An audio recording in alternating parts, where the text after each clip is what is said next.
2024 SEC Media Days from the Omni in Dallas. Halftime show. Terry Ford, Jay Phillips is here. Elijah Campbell, Tyler Head back at Mission Control in Columbia. Thanks for hanging with us, whether you're in Columbia, Florence, Myrtle Beach, as we wrap up our 4-day extravaganza. All right, so our buddy Uncle Sam had hit the stage at 10:35 Eastern, 12:05. Up now is Mike Elko, head coach at Texas A&M. So we'll see what Coach Elko has to say. We were joking yesterday, Tyler, because we were down at the sports bar. We talked about this on your show, too. We were saying, if Mike Elko walked in this room right now, would anybody know him? And the answer is most likely no. It's really funny, and maybe I'm thinking about this because Jay was out at Dealey Plaza this morning when he was talking to Bill and Preston, but given the fact that the suit that he's wearing kind of has the old school frame glasses, like he looks like somebody you see from like a Kennedy documentary from like the 60s. That's hilarious. I haven't yet to see Elko, so that's funny. So Mike Elko is on the podium right now, 205. Auburn head coach Hugh Freeze, 325. Kentucky head coach Mark Stoops. And I'm going to throw it out there just a little crazy. I'm guessing it's not going to be a full house when Mark Stoops hits the podium. I was going to say, I was going to say, if you guys didn't have the obligation to be there until 6, you might already be on the plane back. There's no doubt. No offense. Look, Mark Stoops is a good head coach, excellent defensive mind, has cracked the code at Kentucky we've talked about it a ton, but not the most captivating speaker in the history of the world. So that's my thing is the organizers of this event, they got to think about it like a music festival, right? Like you need to have a headlining act every single day, and your last speaker should be the grand finale. You should have had DeBoer, Sarkisian, somebody that people really wanted to hang around and listen to be your final act on day 4. Yeah, I mean, it's almost like, you were putting like, I don't know, a one-hit wonder as your closer of the show. You know what I mean? It's like, like Rick Astley's not going to close out any music festival. He's an opener. You know what I mean? Like you don't put on Rick Astley after Guns N' Roses. No, or like, go back to those big like the big concert events of my lifetime, like Live Aid. Yeah. Remember, you're too young for Live Aid, but Live Aid, you're not closing Live Aid, with Milli Vanilli. Sure. So this is not what you would really want as Mark Stoops closing the show. I was at the last Woodstock. Red Hot Chili Peppers closed the last Woodstock. I thought I saw you in that documentary. Yeah, I was the guy catching stuff on fire. You wouldn't have Nickelback close Woodstock. Probably not. Just saying. So anyway, that's the way it sets up here for the final day of SEC Media Days. Going in the break, we were talking about when I just filled out my media poll, and I thought Georgia's obviously is the no-brainer. I'm not like, saying something no one else has said. I mean, the whole world here is picking Georgia pretty much, unless you just want to be that guy or that girl, right? You're picking Georgia. Sure. Now, who's going to play Georgia in Atlanta? That's where I struggled. Now, I get where you're going with Texas. Texas has talent, man. I mean, they do. They're bringing back their quarterback. They wide receivers. Yeah, they lost a lot of wide receiver production of the draft, but they brought in a lot too. Sarkisian's got an excellent offensive mind. The offensive line is coming back for the most part, with a lot of experience. Defensively, you lost 2 dudes in the interior of that line. So that could be a thing, but you do, again, have talent on the defensive side of the ball. Sark has done a great job, him and his staff recruiting. You're coming off the momentum of the college football playoff. I get the whole thing.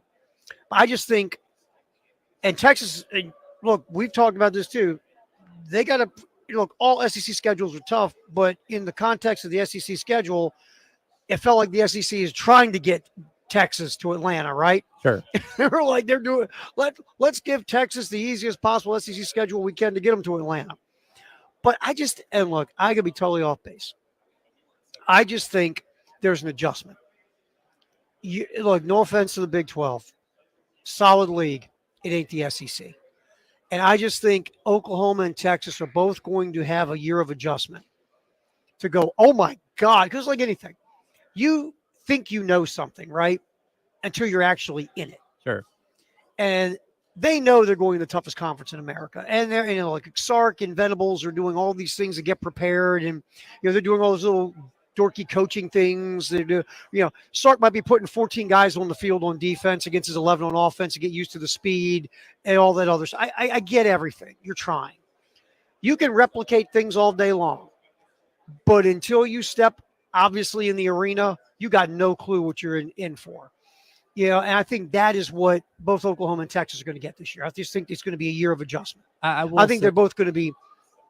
Go ahead. Yeah, I will say I do think it helps that you have a coach that has experience in the SEC, like Sark obviously had for his time at Alabama. So they're not going into it completely blind. I do think that grind will probably catch them at some point. Again, with the way that their schedule is, they could still be 10-2 and find their way, to Atlanta. But I do think there's going to be an acclimation process. But when you do have as much talent on the team as they do have, sometimes that can outweigh those kind of things.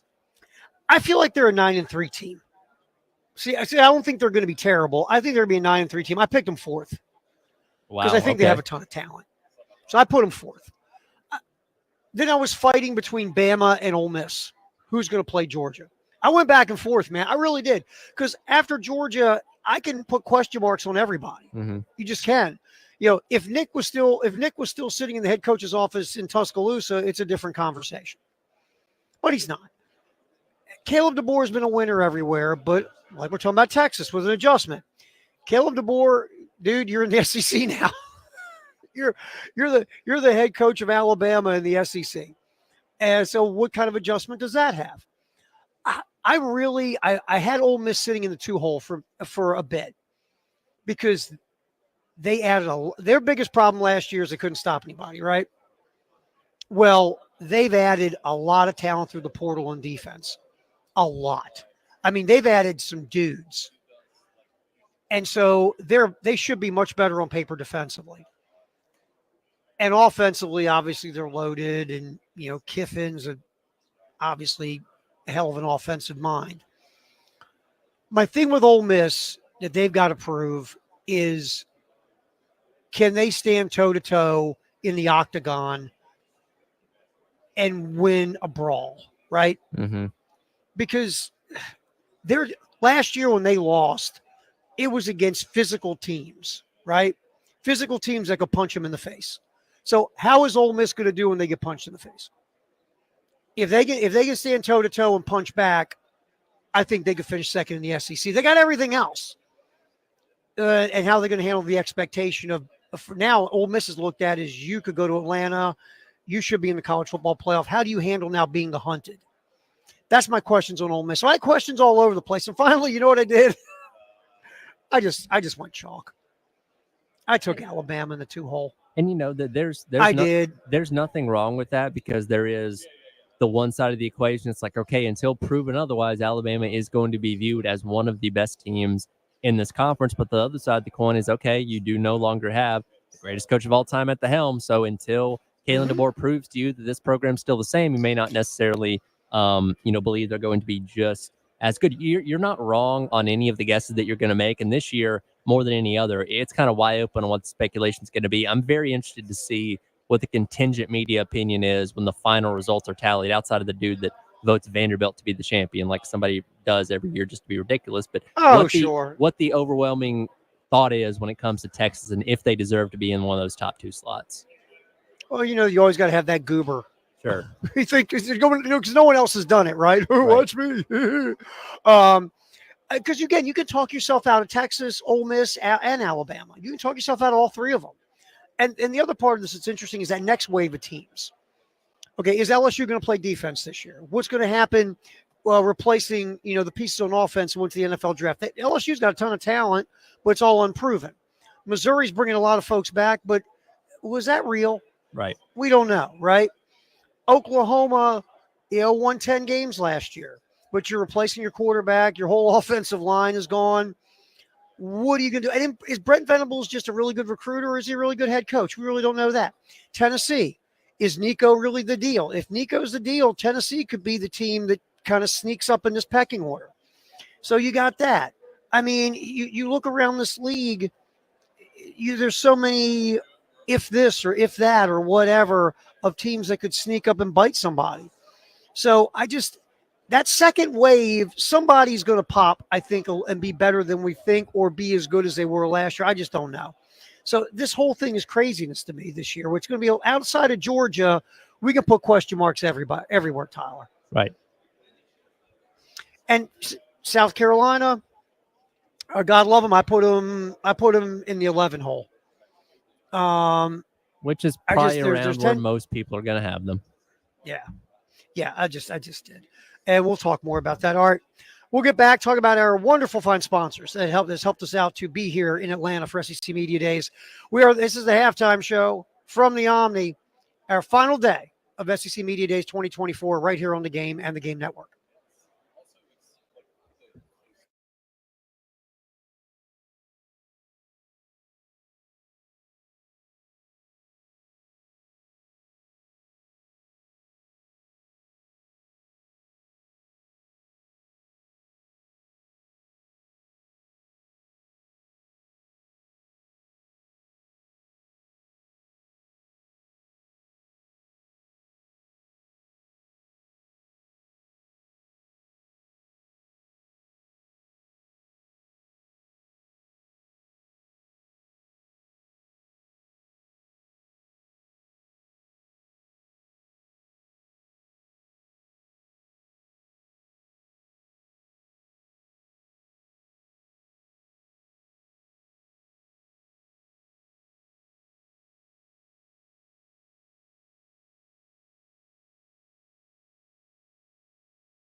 Wrapping up 2024 SEC Media Days, our final day, halftime show. Terry Ford, Elijah Campbell, Jay Phillips hanging around. No Langston and food today. Kind of bummer. But Langston, I'm going to tell you, Tyler, the food was stupid. It was just ridiculous. I was going to say, I know Oh, you said at the beginning of the the, week you were already off your normal diet. I'm sure it's gone way off the track since then. I've been, this is ridiculous. With all the food, and the open bars. Yeah, give me another week or two, and I'd have somebody to help tie my shoes because I couldn't be able to see my feet. How much banana pudding has been consumed this week? Yeah. Oh well, they had it yesterday, and I had one for each hand. I love me some banana pudding. It was really good too. I mean, the food's been good. Look, like I said to you yesterday, I am never going to be one of these quote unquote media members that's going to whine and complain about free food. Nobody likes that guy. No, I'll never be that guy. Oh, no. And you always run into that guy. Oh, I tell you what, that burger, it was just, I wanted to cook different. Shut up. It's free. I was say, how much you pay for that one, bud? They're giving you free food. So, right. If you don't like it, hoof yourself a few blocks down the road and pay for something if you don't like the free stuff. So my thing I was kidding with yesterday is so much of it. There's so much food. It's ridiculous. It's like, wow. So yeah, they give look. The Omni's fabulous. Everything the SEC has done here has been great. The only thing is, I'll be honest with you, for the purposes, there's so much media here that's, doing what we're doing, radio broadcast from the equipment we bring. You've got a lot of the guys like the On3 with the video streaming shows, and CBS is here with Josh Payton video streaming. And you have so many TV outlets here using all sorts of bandwidth and Wi-Fi and everything. There's been a little bit of the clunkiness with that. Because there's just so many people using so much. But it's worked for us, man. We're okay. Yeah, whatever We've works. survived. So it's been great here, and the SEC's been fantastic. Yeah, I mean, again, man, I'm not one of these. Look, I was talking to one of the guys last night. So I came back in here after we had a really nice Cumulus thing, and thumbs up to our guy Bruce Gilbert for putting all the Cumulus people together down at the sports bar. I came to do a couple things back up here on Radio Rokes. It's like it's pretty empty at that point. Right. And one other guy was doing a little video streaming show down here for one of the other stations. And him and I were kidding about, hey, man, we're still here doing this. And he looked at me, he goes, dude, I did construction for 10 years. This is not a problem. And I said, I always say to him, my stepbrother used to tar roofs in August. I go, this ain't tarring a roof, man. We're good.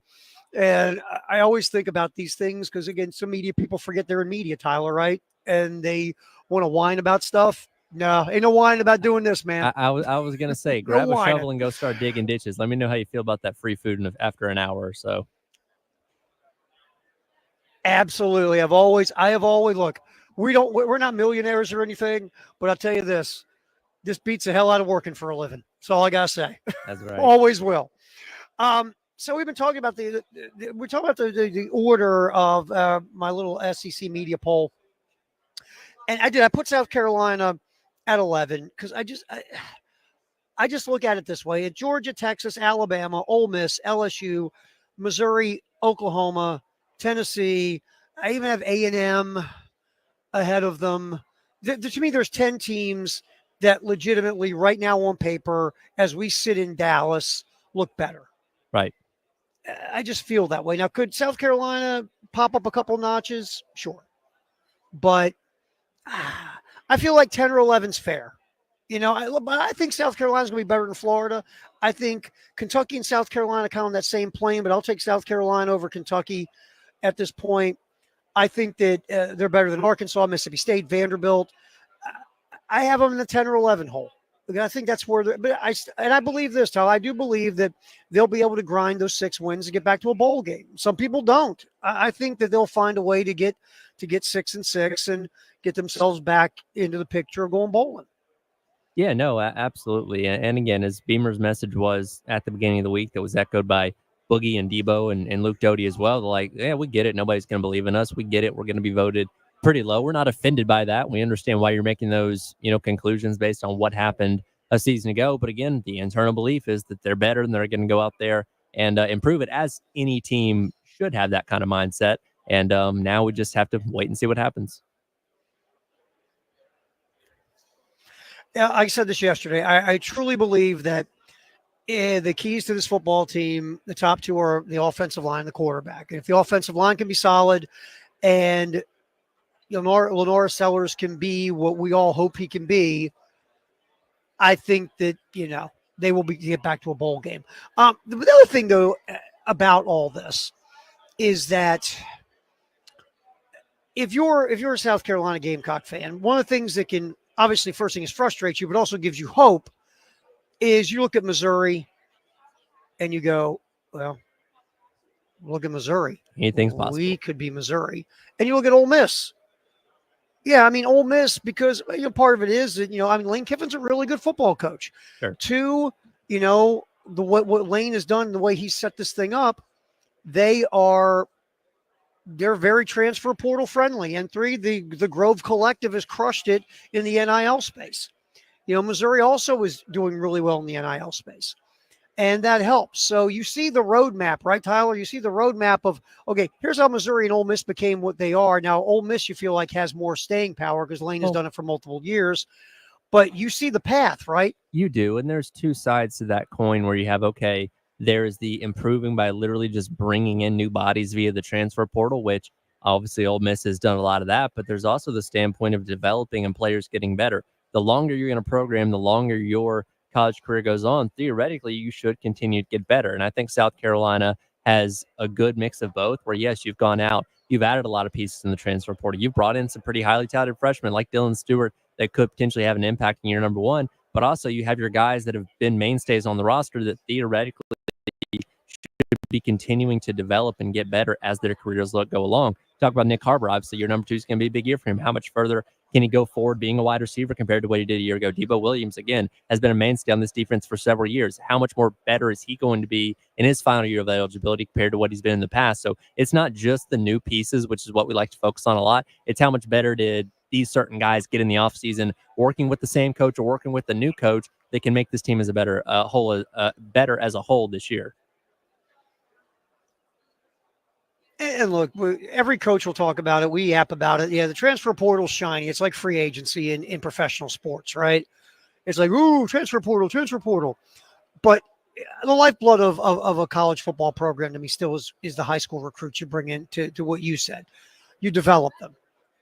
Every year it's about coaching and developing. You get more mature, you get more experience, you just become a better player. Now, again, a lot of guys will leave now. People come and go. But if you lay a foundation with high school talent getting better and developing for you in their second year or their third year or their fourth, fifth, sixth, seventh year, whatever, that's still the way to do this. Sure. And that's what the key is at South Carolina is, this past year, they brought a lot of guys in from the portal because they had obvious needs at wide receiver, offensive line, running back. You wanted to fortify the first two levels of your defense, especially at linebacker. You needed some edge help. So you understand that's what you did. But still, at the end of the day, a really good recruiting class came in. And at the end of the day, that's where you want to lay your foundation. Absolutely. Well, we're going to get back in here. Steve Sarkisian talking on the podium yesterday. We're going to play a little Sark about what made Texas last year, where they finally didn't underachieve. He won 12 games, played in the college football playoff. And also he talks about keeping Arch Manning, which I thought was kind of interesting. SEC Media Days 2024, sponsored by Forest Lake Travel, the official travel agent of the Game Network, whether it's a family vacation or maybe a road trip to a Gamecock game. Forest Lake Travel will take care of it for you. 803-738-1520. Mr. P's Pools and Pool Supply, expert pool services in Dillon and Florence, your go-to source for above ground pools as well. 843-841-0900. Lawyer Lisa, offering estate planning and elder care and probate. They spend their days and nights worrying about your future so you don't have to.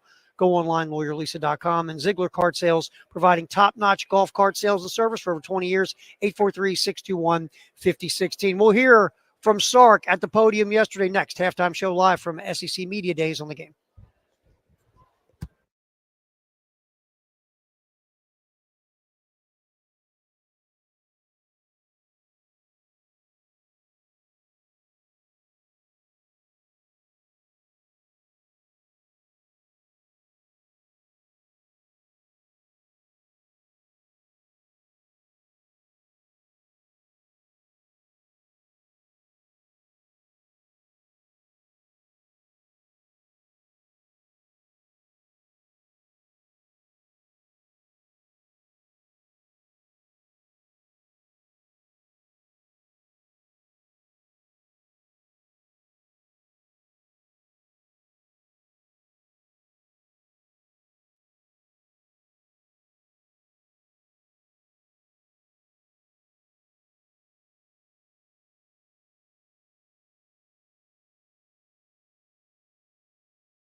2024 SEC Media Days, the final day. We were hanging here in Dallas at the Omni. Halftime show. Terry Ford, Jay Phillips, Elijah Campbell also here. They will kick it 3 to 6 as we wrap up our 4 days here in Dallas. Tyler Head back at Mission Control doing a fine job with the audio and the producing and the hosting and the cleaning and all the other things, the janitorial services back at the studios. Yeah, I Doing leave a those fine for job, Dave. man. Very proud of you. All right, so Steve Sarkisian was at the podium yesterday in his orange blazer, which was quite interesting. Hey, yeah, we like that. We like a little bit of that. A little bit of personality, right? That's Sure. good. Nothing wrong with that.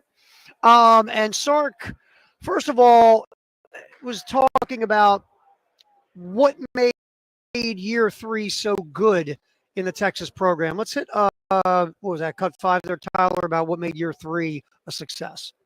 Well, I think part of it was our culture. We had to keep building our culture, the things that were important to us, right? And that takes time.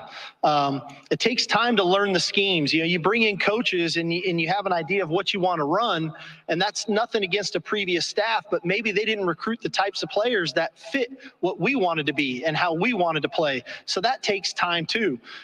There's development of players in your program. And so, hey, I'll tell you this much, 5-7 in Austin, Texas sucks. That was hard.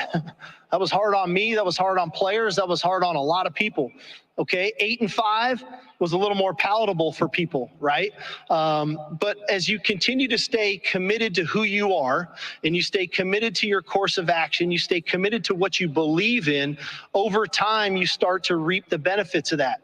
With that comes sometimes you have to, people that were supposed to be good players when you arrived maybe aren't playing as much, and maybe the guy that fit you a little bit better, you have to recognize and you have to play him a little bit more. But everybody earned their opportunity in our program over the past 3 years, and the beauty of it has been our players recognize that, and then now they know the process to go make it work. I was telling somebody earlier today about a story about the leaders on our team.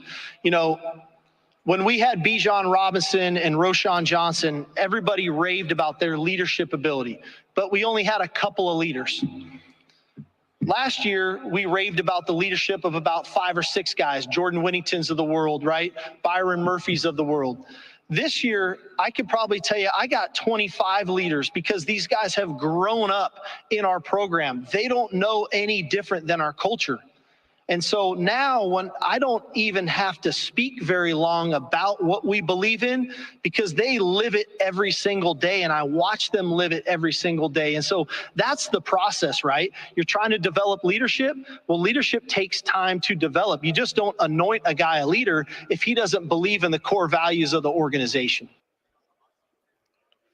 Well, yeah, I mean, you get where Sark's going with that. Takes time to put your people in place, right? I Sure. mean, you want your dudes who believe your way and have bought into your, and everybody rolls their eyes, your culture, but culture's a thing. We say it all the time. It takes time to get that accomplished. And it took, Sarkisian now going into year 4 and coming off a very successful year 3, he feels like he's got it. And you know this, Tyler, you got it. I mean, Kirby has it at Georgia. Obviously, Nick had it at Bama. Brian Kelly has had it in multiple stops, LSU, Notre Dame, Cincinnati. You want your players to be the leaders. You want your players they've got to take over the program, and they've got to, with their fellow players, take your message to the locker room. You can do it, but when you're really good, whether it's collegiate, professional, whatever, your players are running the show. They're indoctrinating the new players with the culture of the program or the franchise or the organization. Yeah. And so, yeah, I get what Sark's saying. And we'll see if it kicks in for year 4. I mean, again, Texas was back, what was that, 5-6 years ago when they won 10 games under Tom Herman. Yeah. Remember, Texas is back. We've all been highly entertained by it. Are they really back? We'll see this year if they are or not. So, but, you totally get where Sark's going, why they were good, because in Steve Sarkisian's mind, Tyler, they took that leap because of the foundation and the culture he laid to start with that crappy 5-7, right. And then it got better to 8-5. And again, we'll find out if they're truly back or not. They got a lot of talent, man. They got a lot of talent. Real quick, we don't have time for it right now. I want to get it in the next hour. Sarkisian talking about keeping Arch Manning in the program, and also from Sark entering the SEC with the momentum of last year. So I got a couple more Steve Sarkisian cuts we want to get to in our next segment as we roll out hour one. Got a couple guests that are going to be coming in, but it's fluid, and SEC Media Days, you set up something, but sometimes things have to change. So we got a couple folks coming in to go talk to us about some of the teams we haven't discussed. We are going to bring in somebody to talk Texas, just from the point of view of the folks who are covering Texas every day. Also, we'll get into a little bit about the Arkansas Razorbacks as well.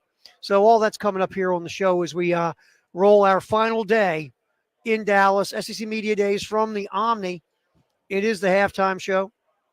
Terry Ford, Tyler Head, making sure the buttons are pushed, and we're rolling. We've got hour two coming up here on The Game in Columbia, Florence, and Myrtle Beach.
Well, it's a Taco Thursday here at SEC Media Days from the Omni in Dallas.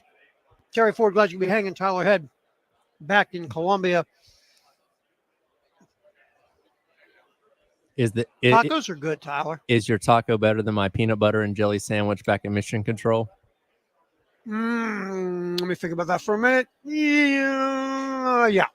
Yeah, you're probably I right. like me some peanut butter and jelly now, man. Hard to beat. I do. It's a solid go-to. Peanut butter and jelly.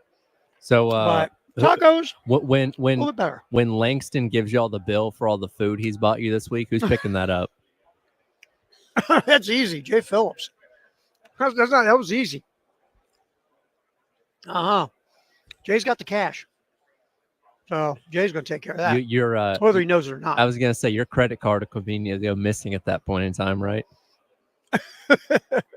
Yes. It's like, oh, man, I left it in the room. Man, I'll go back and get it.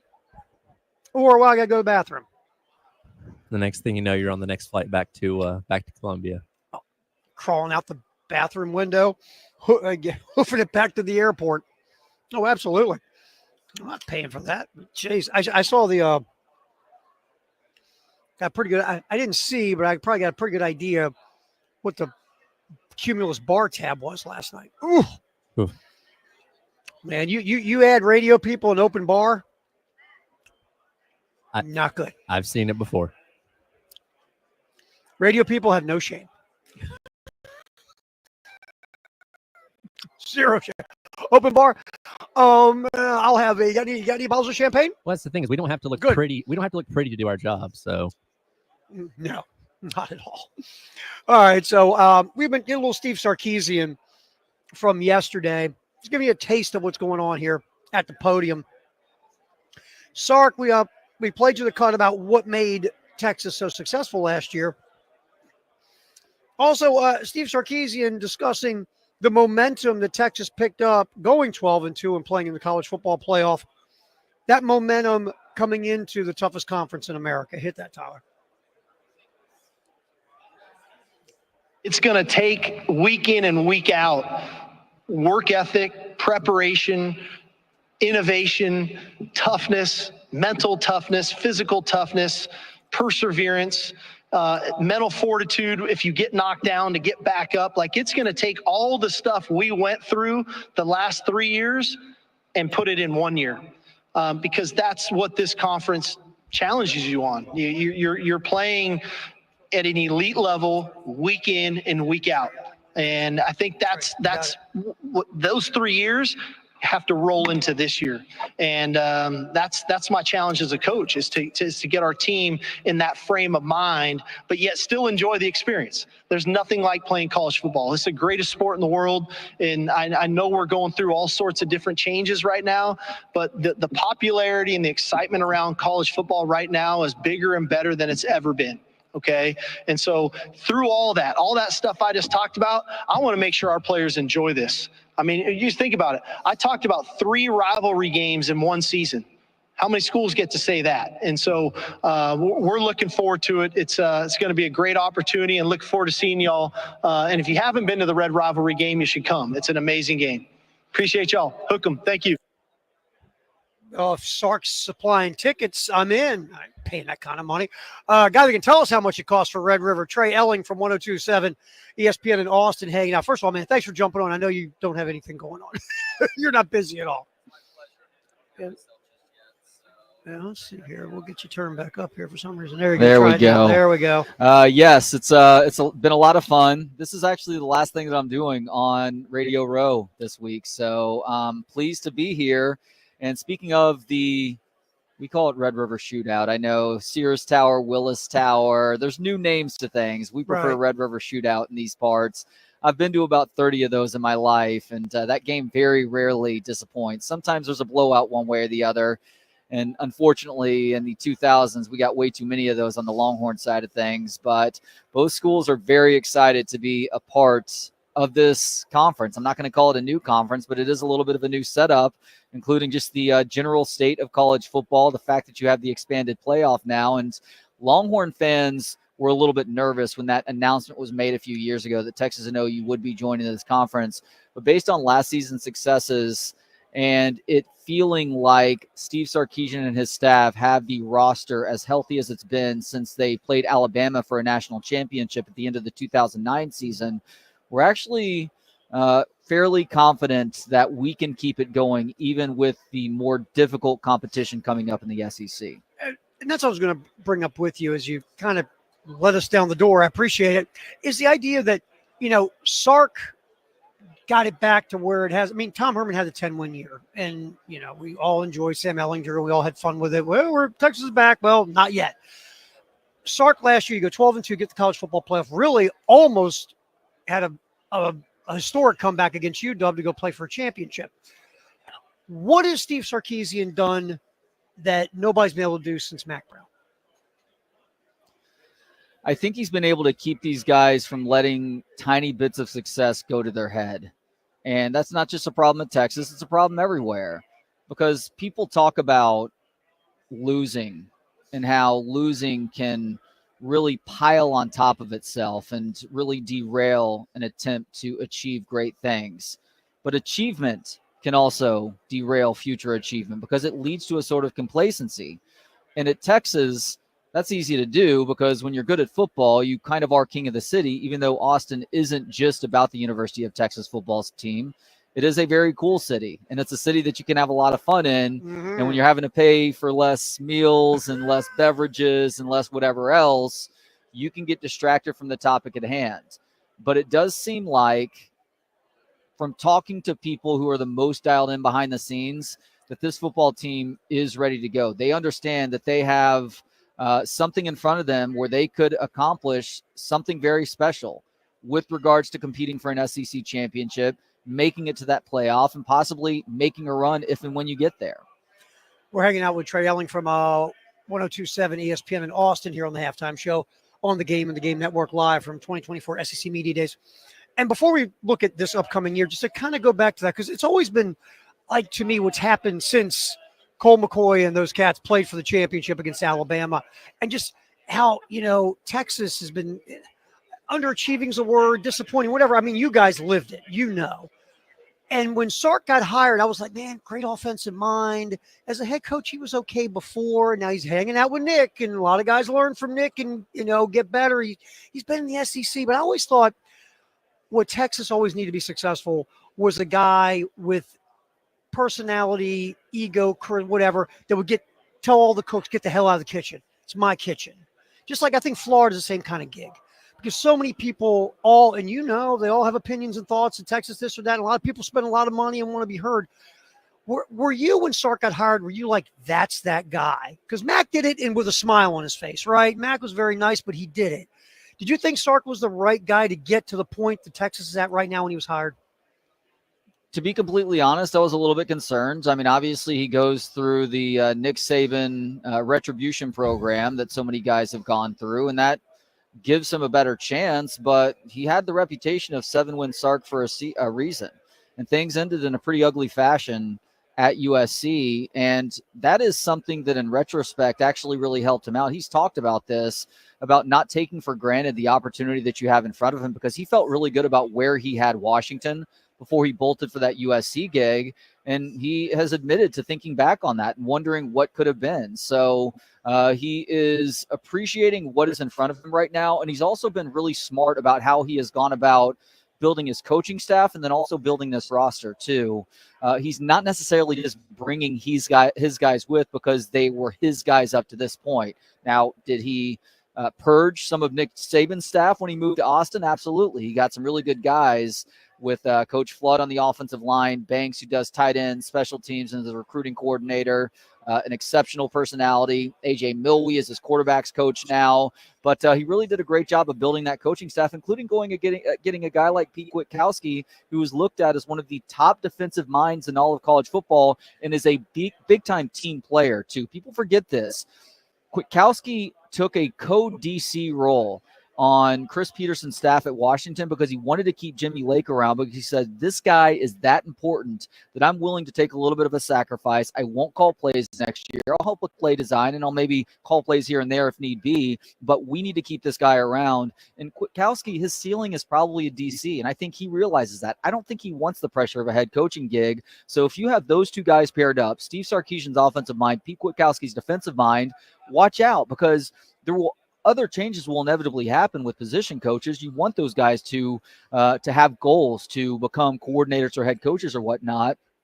But the fact that those two guys that are most responsible for your offense and defense will likely be in place as long as this team is winning football games, it lends itself to even more optimism for this Texas fan base. I mean, you look at this squad. Yeah, lost some important pieces to the NFL, but you look at who could replace those important pieces. Is like highly touted guys coming through the portal that are productive and productive in other places. Then your quarterback's back. For Tennessee to play in Atlanta and possibly win the SEC championship game and go on and do great things in an expanded playoff, what's the one thing that has to go right?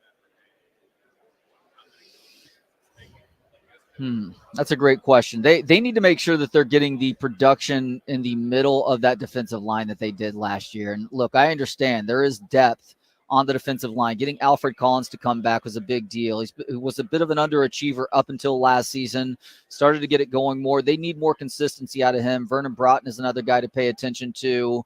But you just mentioned the depth. The fact that they have depth at so many different positions now is another one of those reasons why Texas fans feel pretty good about their current standing.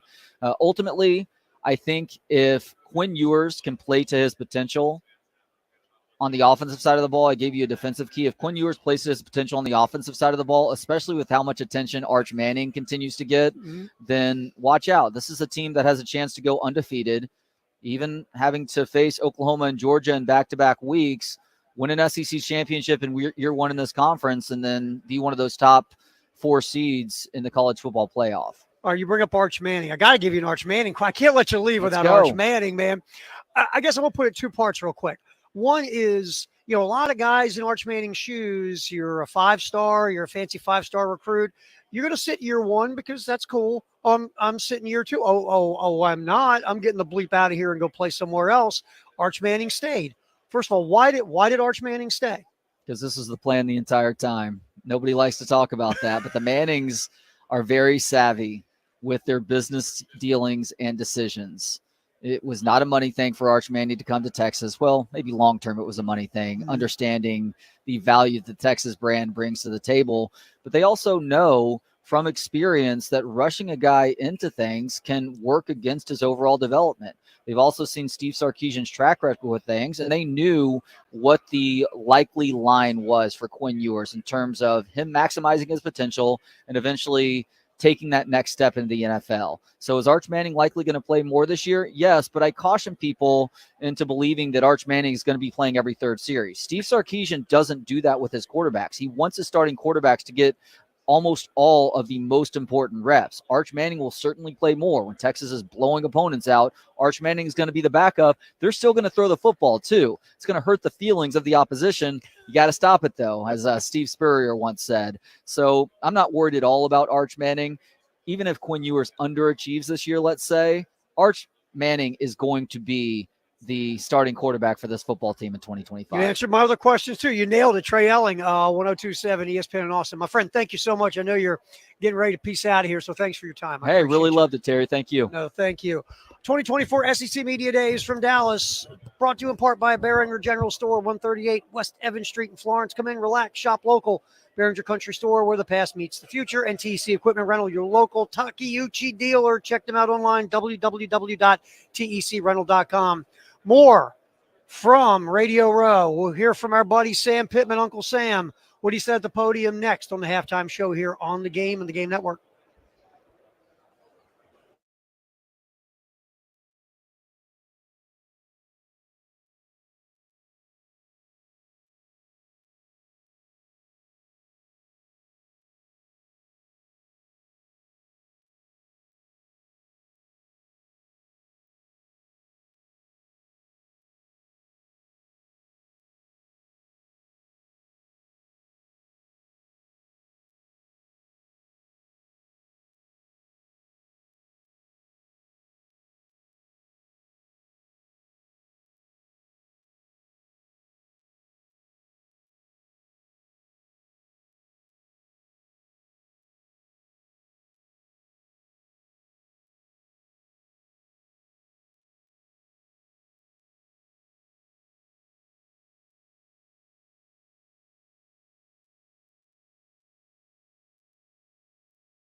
All right, Mike Elko hit the podium at 12:05 Eastern.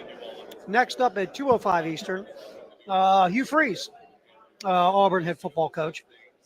Wrapping the show up from SEC Media Days at the podium will be Mark Stoops at 3:25 Eastern. Terry Ford hanging out. Halftime show here on the game. Tyler Head back in Columbia as we finish up 2024 SEC Media Days. This version, the Omni in Dallas. Gigantic room, massive radio, TV, podcasting, video streaming, websites, you name it, it's here. And like we said, Sam Pittman went today. He was first guy up. And Tyler, I love Uncle Sam.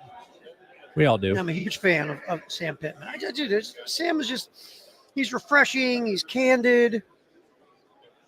He's got that down home manner. Again, he's a guy you want to crack a brew with. Well, he's a coach. He's a coach with a personality that unfortunately we're seeing less and less of in today's college football. And you get why. Look, I understand. You don't want to. You don't want to become a distraction to your own job. You don't want your players to be a distraction. You don't want your owner in professional sports, your front office. In college sports, you don't want your AD or your president, you just don't want distractions, right? Sure. So the less you say that has any meaning, the less distractions that you have. So nobody wants to be like that anymore as a head coach.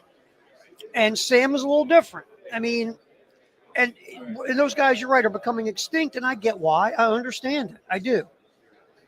I really do.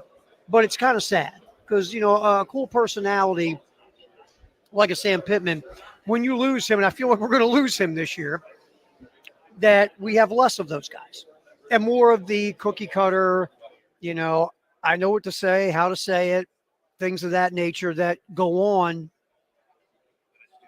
in there we go. I can only imagine what media days must have been like when you had Saban at Alabama, you had Spurrier at South Carolina, you had Meyer at Florida, you had Kiffin for that year at Tennessee. Like, you used to actually have a pretty dynamic list of personalities within the SEC, and now you still have some. You still have Kiffin at Ole Miss, and again, Sam Pittman at Arkansas. But a lot of these coaches, I mean, I'm just kind of skimming through, Elko and what he was saying a little bit earlier, getting that stuff cut up. It's, kind of the same cookie cutter stuff a lot of these coaches have been, saying this entire week. Yeah, and you had Mike Leach at Mississippi State, which was that's right. Phenomenal. So let's circle to some Sam Pittman real quick. And let's start with the first cut, Tyler, him maximizing the potential of his Arkansas football team.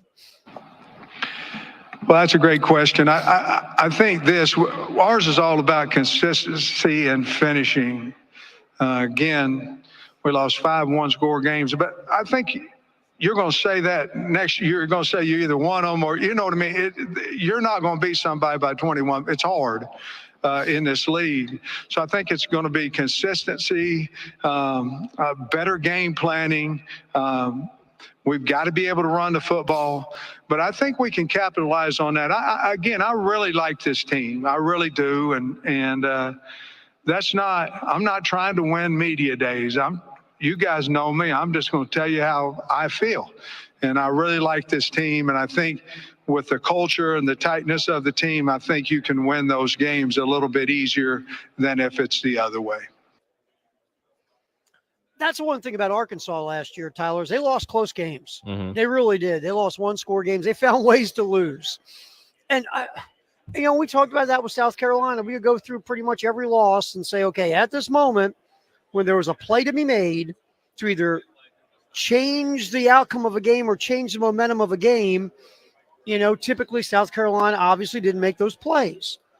And there just weren't enough big plays being made on both sides of the ball last year. And the same thing can be said for Arkansas last year. When it was time to make those plays in games, the Razorbacks didn't make the plays.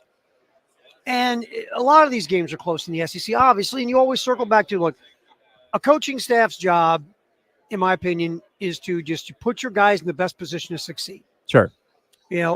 Again, build the offense around the skills of your players. Defensively, build your defense around the skills of your players. Don't try to make guys do what they're not good at, what they're not best at, because it's what you want to run as an OC or DC or a head coach. Right. That's number one. But once you do that, and if you are successful in doing that, then it's up to just players. Guys have got to make plays. And sometimes guys make plays, make coaches look a lot better than they really are, right? It's Right. just what happens. Yeah, absolutely.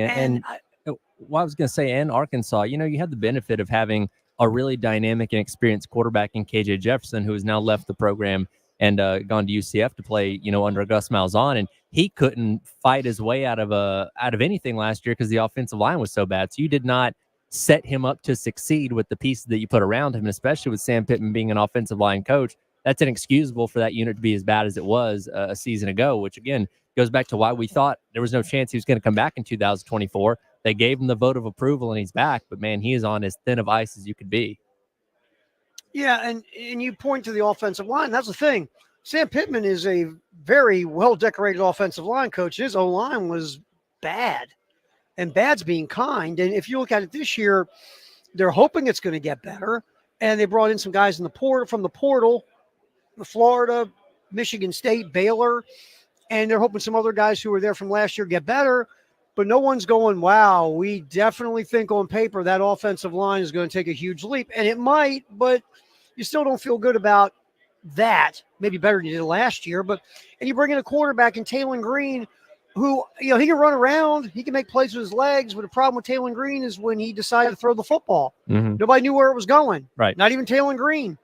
And that's what happened to him at Boise State. And that's why he left, because he was getting passed up because he just couldn't consistently throw the football. Yeah, absolutely. And, again, you're retooling in a lot of ways. And not to mention, as we've talked about with everybody, you have a very daunting schedule. You got to go on the road to Auburn. You got to play Tennessee. You got to take on Ole Miss. You're going to take on Texas. You're going to go on the road to Missouri in the last week of the season, not to mention an Oklahoma State game in week number 2. Like, again, I love Sam Pittman. I think most of us do, for his personality, but I just don't see where this team can be good enough to where he's back in 2025. Yeah, I don't either. I mean, I want to play a little more Uncle Sam in the next segment about that offensive line. And I do. He has an interesting piece of audio that you pulled, Tyler, about the SEC championship game. I want to get to that too. Let's play, though, his deal about his working relationship with Bobby Petrino, because Bobby Petrino's back, not as a head coach, but the offensive coordinator. Let's pop that in real quick, his working relationship with Petrino. It's been great. I mean, he's passionate about he loves the Hogs. He likes to win. He likes to score points, so it's been great. Again, I mentioned it before. I had Barry before that I could bump some head coaching questions off of. As I get older, the questions aren't as many, but or as I get more years of being a head coach. But it's like a security blanket. I got Bobby there. I had Barry there.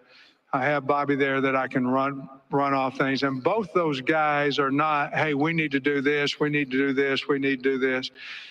I'll ask them a question and I want their opinion and they know it. And we'll agree on it or we won't, but we're both grown men. And if we do, we do. If we don't, we don't. We'll move on down the road. But that's been very beneficial to me.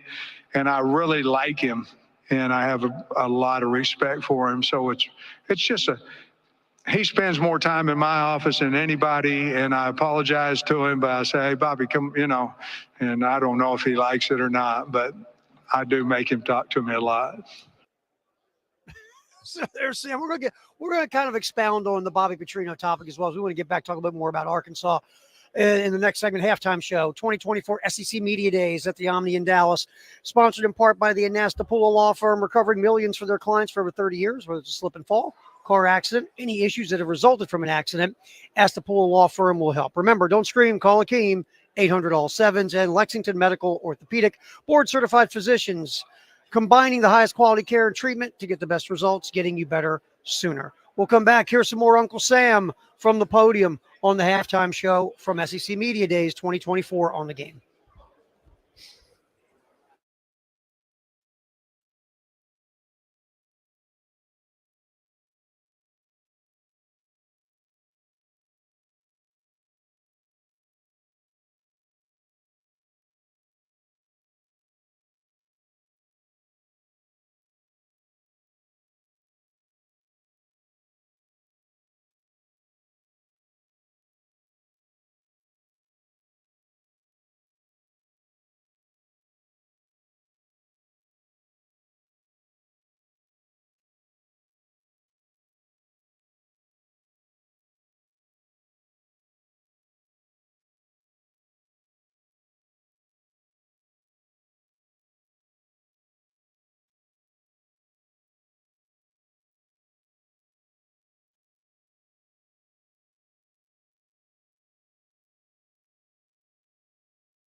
All right. Terry Ford hanging out here, halftime show.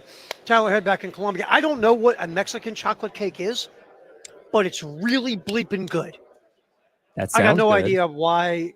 Oh, it's again, Jay's the foodie here. I'm on a drive-through window diet most of the time. I don't know what I do. I have no clue what a Mexican chocolate cake is. I just tell you this, man, it's really good. That's all I got. It's really good. Is it like Um, spicy? Yes, Okay. it's got a little something in there. It's got a little something. I don't know what it is. I don't want to know because it might ruin it for me. But I like it. I like it. All right, we've been talking to Sam Pittman, and we're going to continue a little bit more Arkansas conversation. We're going to pull a guest in who we've had on the show before, who covers Arkansas here in a little bit. So I don't want to overload Arkansas here on the show. I do want to get back. I do want to play one cut, though, about Sam Pittman talking about the SEC championship game. Because I think it's kind of an interesting answer because all these coaches have been asked in some way, shape, or form about the SEC championship game, and with the new world of the college football playoff and the other things that are happening, expansion and all these things, should you get rid of your conference championship games? And here's what Sam Pittman said about the SEC championship game. I'd like to get to the damn SEC championship game. Is what I'd like to do. I'll say this. The game has hurt the league in the past. I don't think it, and I don't know if that's fair. I don't know if Mr. Sankey would agree with me, but, I remember when I was at Georgia, it hurt us. And then obviously this last year, it hurt Georgia. It's not going to now, obviously. Will there be some communication about that? Probably. But don't you want to see who the conference championship, who's the winner, I'd hate to see that game go. I know 17 is a long season, but I do think I think whoever's the top seed has an opportunity to host. I think that would be, they've earned it throughout the year. I think that would be the best way to do that. Coach, we'll go in the center section. Look, here's my thing about championship games. If you're going to play them, they should matter for something, right? Sure. Besides putting money in your pocket. Right. And now the conference champion is going to get, a bye. And I think the top 4 rated conference champions are going to get a bye. Right. So I think now there's all of a sudden, okay, there is a value to winning the conference championship game. And Jay and I talked about this when we were doing this show together, and we agreed that in a perfect world, being a top 4 seed means you should get a home playoff game. That would really make something worth something. But I think if you're going to have a conference championship game, it's got to have value. It's got to mean something. And now it actually does. And to Sam's point, the SEC championship game hurt Georgia last year. If there's no SEC championship game, Tyler, Georgia Bulldogs are in the playoffs. So it has hurt. And it hurt Georgia bad last year. So I get that, but Uncle Sam's right. Now it won't. Because the two that are sitting in Atlanta are both in the college football playoff, right? Yeah, and that is a situation that may only apply to the SEC.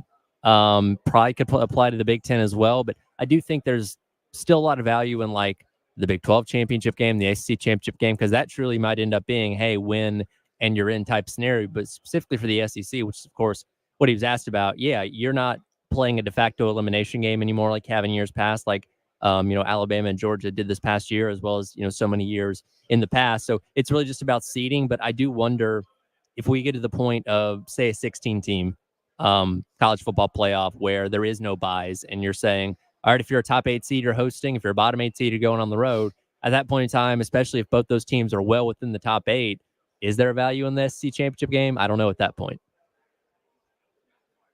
Right. And I'm with you. I think that the Big 12 and the ACC could have years where it's an elimination game. Right. Their championship game. And obviously the group of 5, wherever that plays itself out, the postseason is going to be big for whatever school is in competition for that spot in the college football playoff. All right, Billy Napier was talking yesterday because we all needed a nap. Billy Napier, obviously the hottest of hot seats in the SEC. Not the hottest of hot seats in America, but in the SEC. Billy Napier talking about, let's take the first cut.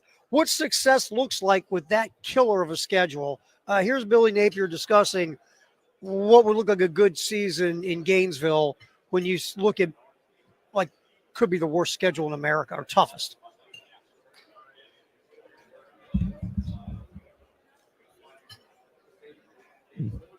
Hold on. Very good. I think one of the things I've learned in our profession is you got to break things up into short periods of time for your players. I think if we can execute consistently and get consumed with the work and how we prepare, how we train.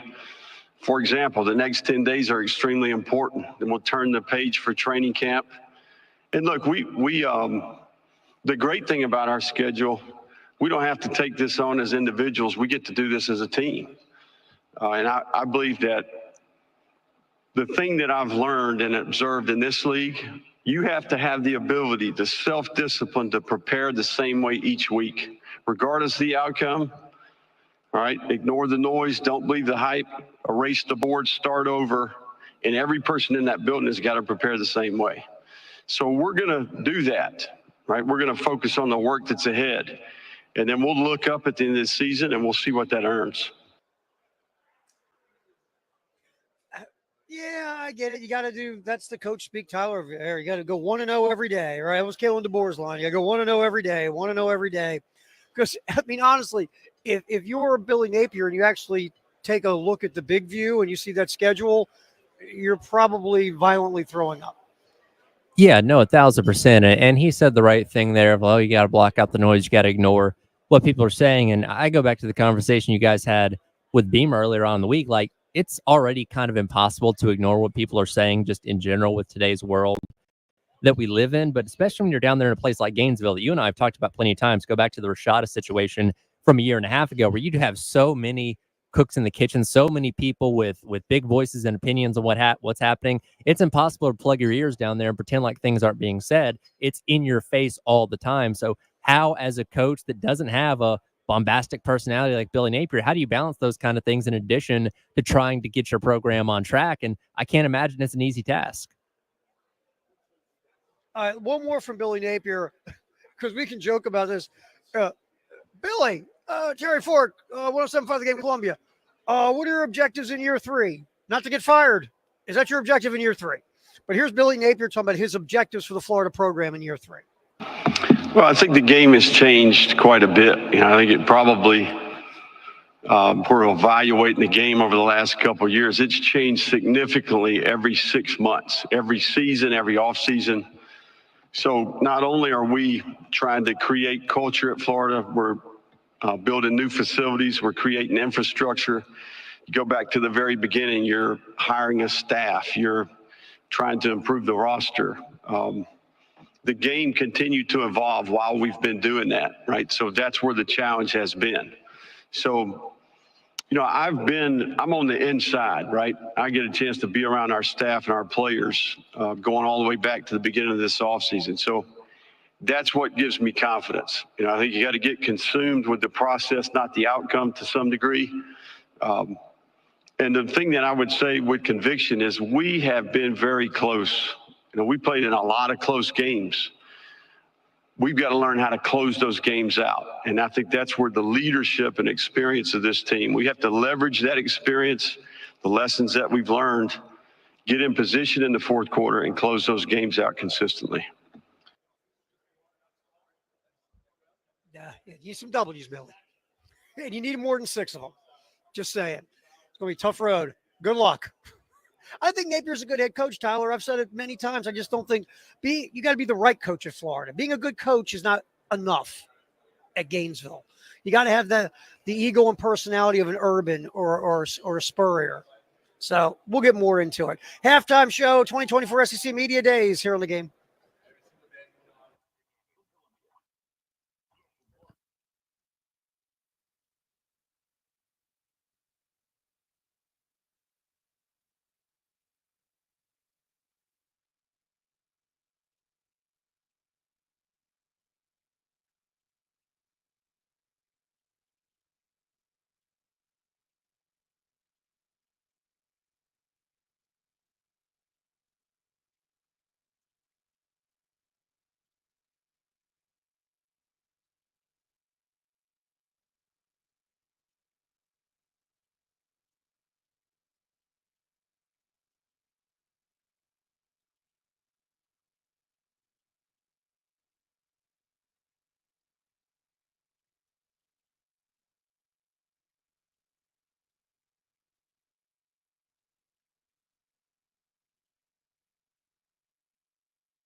2024 SEC Media Days, final day here in Dallas.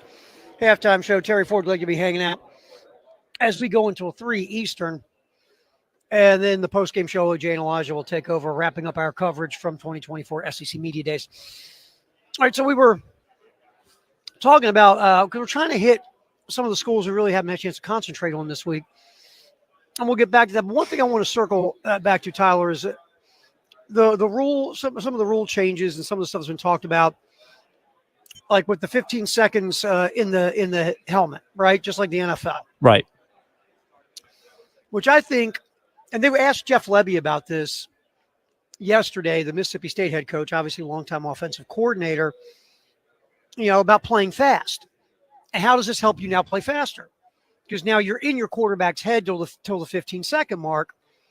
So is this going to be an advantage for you offensively to make your team play faster? And basically, without him saying it, he said, yeah, we can manipulate that, right? Because Sure. you can. Sure. And I think it's an advantage for the offense, absolutely, especially with college quarterbacks, especially because it's not a knock. It's just the reality of you only get so much time to work with these players. The simpler you make your system today in college football, the more you can dictate at the defense because you can play faster. You can keep the defense on their heels a bit. I was going to say, think about how much time gets dedicated every single week to learning the signs and signals that are coming in from the sidelines. And, 10 to 12 seconds you spend staring at the sideline trying to figure out who you're supposed to be looking at and what the play is going to be, that you can now streamline in those 15 seconds or up to those 15 seconds for the snap of just being right in the quarterback's ear. I do think it will help a lot of these up-tempo offenses be even quicker now. Well, think about this for a minute. Okay. Like you said, you're looking over, there's a picture of Lee Corso, a picture of a watermelon, and a picture of like a skunk or whatever, and they're holding all that crap up, or you're getting the hand signals. Now, I'm sure smart guys like Jeff Lebby are going to have a couple of key words to say in their quarterback's ear, right? Right. Dakota, and okay, that's the play, or whatever. So if they can come with even more streamlined verbiage, into their ear, Omaha, and then they know the play. And like you said, instead of spending that 10 or 12 seconds staring at the sideline, they're already moving forward. The play's coming in their ear, and these offenses might even get faster. The one thing I wish they would change, if they've changed it and I've missed it, I'll be the first to apologize. What I hate, and I get why it's done, is the defensive substitution right at the last second. Yeah, that's a bad one. And it's caused some delay of games. I hate it. I hate that one. There's got to be something done about that defensive substitution right near the end of the play clock that can cause a delay of game for the offense. Right. Yeah, to my knowledge, I don't think they've changed anything in regards to that at this point in time. And we were sitting in the press box watching it last year in multiple games going, that's wrong. Mm-hmm. I get why they're doing it. And I'd do it too. If I was a defensive coordinator, I'd do it too because it's not against the rules, right? Sure. But I just think that's wrong. I think that is – I know that the offense gets so many advantages today in football, and the defense is trying to do what they can do to hang on. But that one is, to me, just running people on the field with, 7-10 seconds left on the play clock or whatever, and all of a sudden – an offense is totally discombobulated and you're getting a delay of game is just, I don't like it. I don't like it, Tyler. Yeah, I'm not a fan of it either, but it's one of those things. If I'm a defensive coordinator or a head coach, I'm going to take advantage of that as much as I possibly can. I mean, there are enough things that tilt the game in the favor of the offense, like we expect this helmet communication to as well. So, in their eyes, winning one for the defense isn't always a bad thing, I guess. Yeah, and we heard a great explanation on the post-game show about this old upside down horns thing that's just asinine. The Big 12, smooching Texas all they could with their unsportsmanlike upside down horns thing. I love the explanation from the SEC. It's like, look, if you get in the face of a Texas player and start taunting them with this thing, then yeah, you're going to get a penalty. But if you're with your teammates and you're celebrating in the corner and you're doing the upside down horn, you're doing it to your fans, there's going to be no flag. Well, this is a big boy league. In talking to Dimitri yesterday, he read something else from John McDade, the coordinator of officials for the SEC, that He says he calls it the shopping mall model, where if somebody walking along in a shopping mall would not find it offensive, it's not going to be a penalty.